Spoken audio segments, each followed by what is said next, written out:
So I was listening to a TikTok and it was a really good video. The girl was like, these might be the reasons why your prayers are not answered. And she had a list of reasons. The first one was, do you love your sin more than you love God? So I would think, like, for myself in my life, I guess it would be considered alcoholism. So, trigger warning to confirmed alcoholics. But for me personally, it's like I prefer a drowsy sleep. I prefer to go to work and then to like come home, do what I need to do, and give nothing to this world because it doesn't deserve it, it seems. But every other step it was like top notch, like I'm good. But it made me wonder, it made me think, and it made me like consider. It is funny. It's like, yeah, dude, like I just like go to work and then I come home and it's like I just prefer to like go to sleep.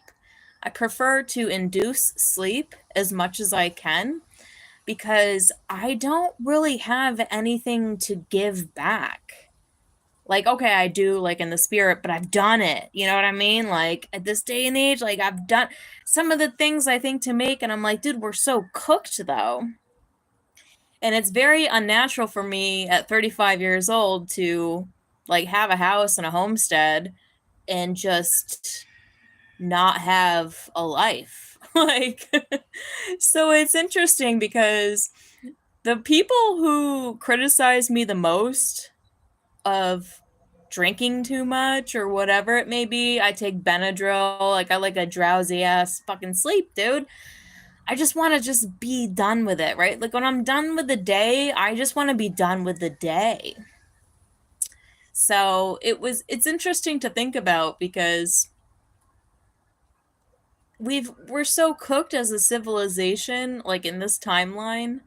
You know, this world's gotten so dark. I was listening to Alice and Co. channeling. She does like QHHT channeling, and you know the people that she's putting under hypnosis, they're going into their past lives and going into the future basically, and they're saying how earth had gotten so dark, like earth had gotten to such a low density that like even the brightest light was just over it, like basically like just over it. And I feel like I resonate very closely with the soul of the spirit that was doing this hypnosis therapy. Like, I did it, like, I tried, and it just brings me to a point of like some kind of weird depression. Like, if I go out into the world and I like do the thing that like the Antichrist would have me do, like just contribute to the world or just be social, I come home and I'm like, but it's not fruitful, and it was all fake. It was all phony. It was all dopamine. It's all dopamine. It's all serotonin. There's no oxytocin. There's no love. I mean, and people do have it, don't get me wrong, but a large majority of the population, there's no oxytocin. And that was my early hypothesis and theory about my in like I've been doing this for several years now, but initially I was like, well, I'm going to do a deep dive and I'm going to see like what the actual problem is. And my hypothesis came out that it's oxytocin. A lack of oxytocin, people are like they just check out. Like we're just like not about it. And then the antichrist spirit is like we'll just go out and like date people or be social, but it's all fake. It's like there's no glue, there's no true intimacy. And I think you can find it with your family. I'm just like far away from my family in New York. But growing up, that was also the problem. There was no like true intimacy. There was no like true like connection. So I've never had a night routine. I've literally never had, ever in my life, I've never had a healthy night routine because as a kid, it was like you come home from school and you would kind of just like sleep until the next day. And at one point, my mother was like, "You're sleeping too much." And I was like, "I am?" I was like, "Maybe I am." She's like, "Yeah, you come home from school and you go to sleep until the next day." But I suffered from great depression as a child in New York. I suffered from Great Depression, big time. I moved to Texas, it was not the case. So, as a young adult in New York, I would distract myself. I would work until 10 o'clock at night. I would have 2, 3 jobs, and I would be going to school. I went to college. And so I never really had a need for a night routine because my day to day routine was so busy. I would just pack my schedule to go into 10 o'clock at night. So it wasn't a problem there. And then I moved to the city, and you don't have a night routine because you're so social. So I would socialize every single day into the night, you know? But then as like now I'm 35 and I'm out in the country, and it's funny because you're brought to heaven. Like, I'm in a very heavenly house. Like, when I come home, I'm so happy.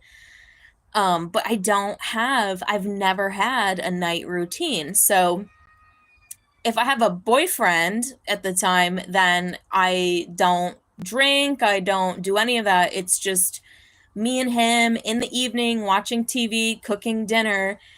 But men in this world are so double-minded that I had to get away from the double-minded man because I was accepting breadcrumbs instead of the full loaf. So that was not in God's will either, because I was accepting breadcrumbs. It was like on and off and on and off, and it was unstable. In the spirit of the antichrist, he would say, I'm the problem. I was never the problem.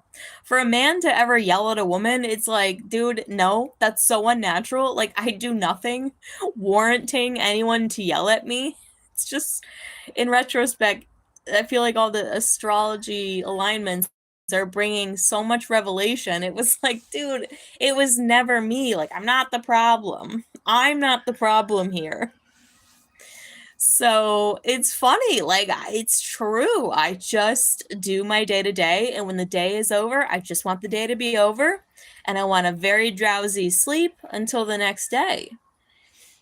So it was interesting hearing this video. Like, do you love your sin more than you love God? But the irony is, which God are you talking about? Are you talking about the Antichrist, who would have me go out and socialize and, like, give merit to this world? Because I've done that many, many times for many years over, and it doesn't check out. So very interesting indeed how, like, the Christ and the Antichrist is, like, getting convoluted in this world. Because when God left the earth, I do believe that Jesus was God. I do believe that he was the two and the one. And that's why a lot of people believe, like, Jesus and Lucifer were the same person, but he's not. Because he came and made a covenant for once and for all, and he left the earth. God's not coming back until the very end, and we're, like, waiting for that. So what we're left with is basically two antichrists, the Muhammad and the Jewish Old Testament antichrist. We're left with these two men, and that's not it either. Like, they're not God. Like, this is antichrist spirit. This is not God. They're not God. This is not God. God is not here. He's not here because Jesus Christ was truly, I believe, it seems, and it's evident, he was God in the flesh. So he came one time and then left, and he's not coming back until this shit show is over. So in the meantime, I feel like it's the spirit of the Antichrist that's like, make a life for yourself, right? Make a name for yourself. Well, I do on this channel, and I speak my mind, and people are drawn to me, and I help people, and I do hair, and I pay my bills, and I make money. Outside of that, I am not doing it. I like, maybe things will change, but I don't think that's prophecy. I don't think that's God's prophetic way. I feel like we really are at the end. I feel like we really are dwindling. And for me to do anything different, it just doesn't make any sense either. Like, none of it makes sense.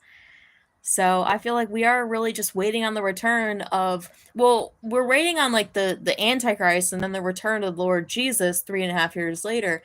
In the meantime,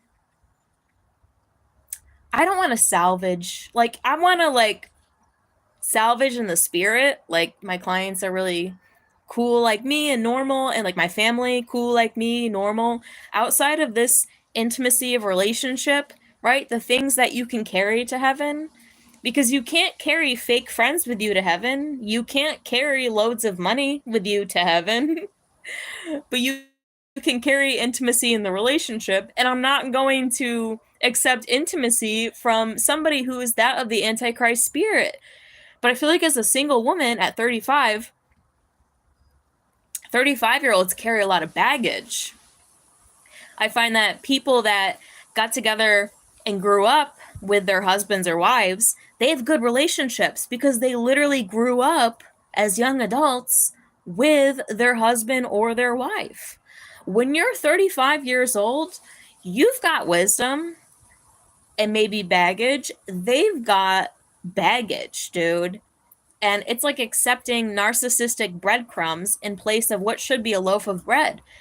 Men are so double-minded. So I have no faith in relationships in this world because I have no reason to have faith in relationships in this world. And this is the disconnect, because it's so against biology when you're 35 years old and you have everything going for yourself and nobody can even come close to that. They can only give you breadcrumbs, which should be a loaf of bread. And it's like, we won't do it.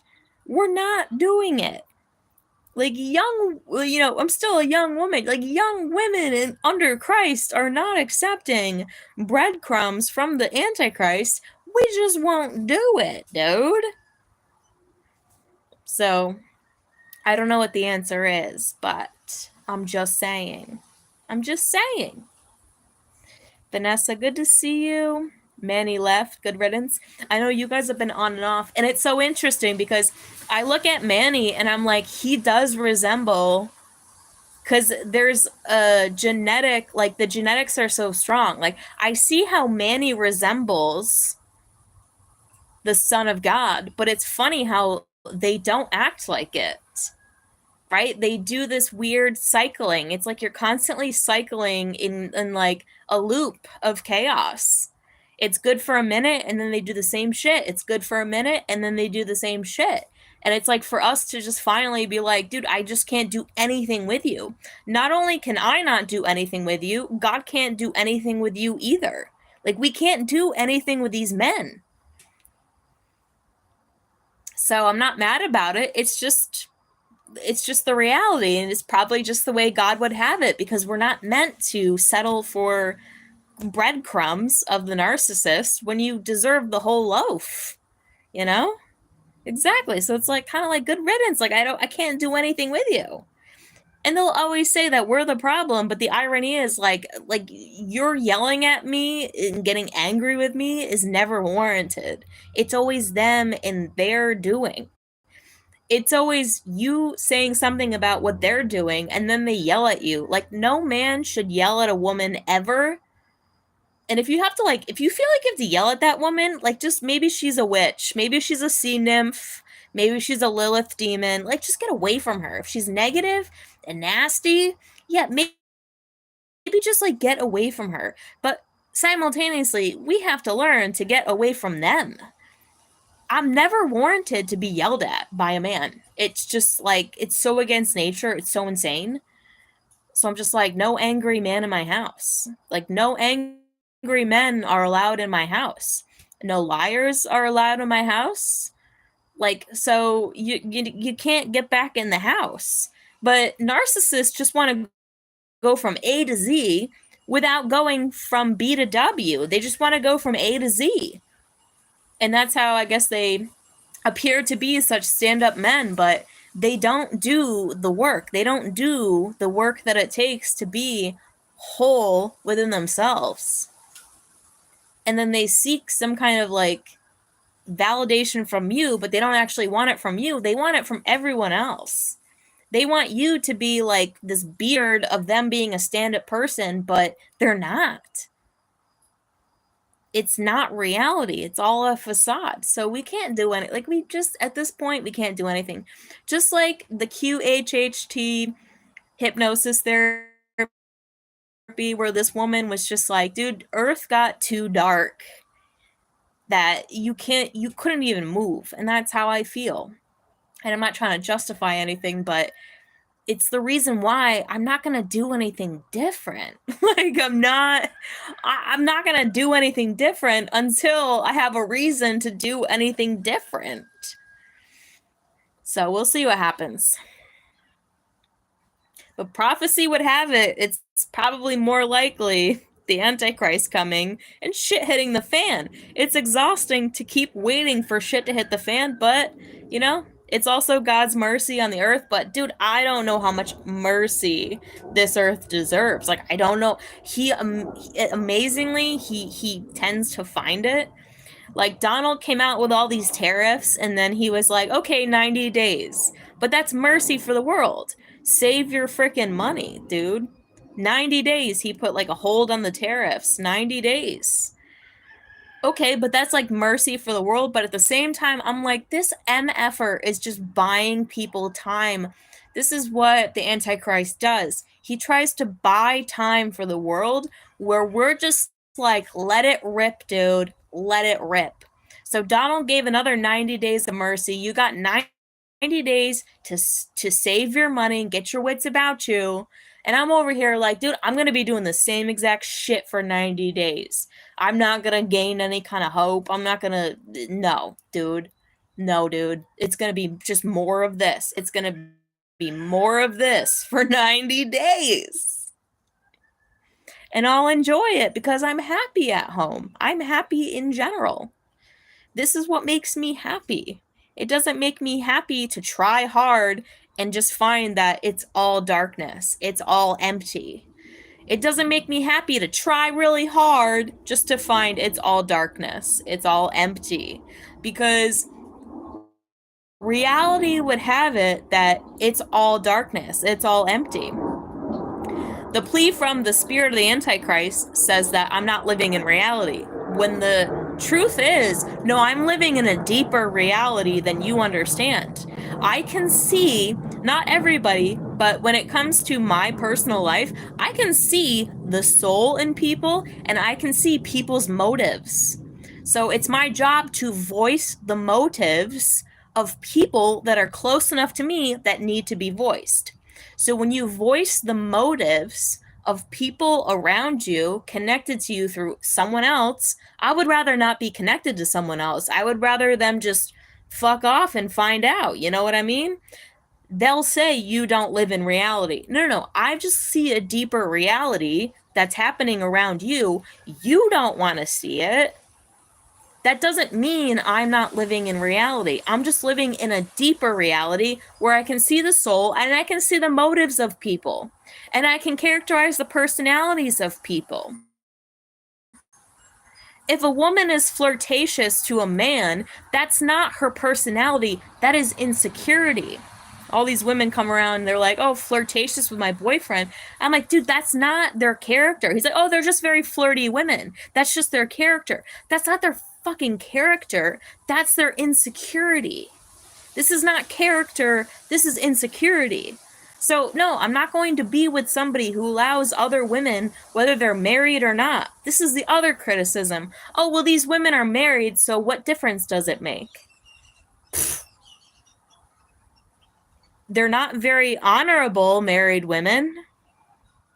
And this is not a character. This is not a personality. This is a insecurity in women and men. The people try to make excuses. Like the Antichrist tries to upright everything that is inverted. And it's like, I just want no part of it because nothing is changing. And it's like you just keep cycling in insanity. And these are the people that got assigned to us. And in the end, like, I don't know, their fate will be their fate. I don't know, dude. But it's like, I came, I saw, I conquered, and I'm out, dude. I'm out. I'm out. Figure it out, because I'm out. You don't need other people controlling your life. You don't need validation from other people. Being flirtatious is not a character, it's an insecurity.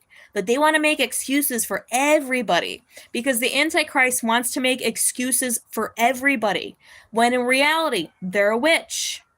That's a government contracted person. That's a bad spirit in your family. This is a perpetuated behavior in your family. They make excuses for people, and it's like, you just can't. And when you voice the truth, they're like, well, you're not living in reality. No, I am actually living in reality. It might not be evident to you, but someday everyone is going to see the infectious wound that I see now. I see the infectious wound now. I don't need to wait around. I don't need to, like, it's like we're so far past that point, dude. It's over. That's it. So, that's it. Check you later. Oh, thank you, Vanessa. She says, thank you. I say, thank you, girlfriend. Thank you. We'll be okay. But this ain't it, you know? All right, we'll check you later.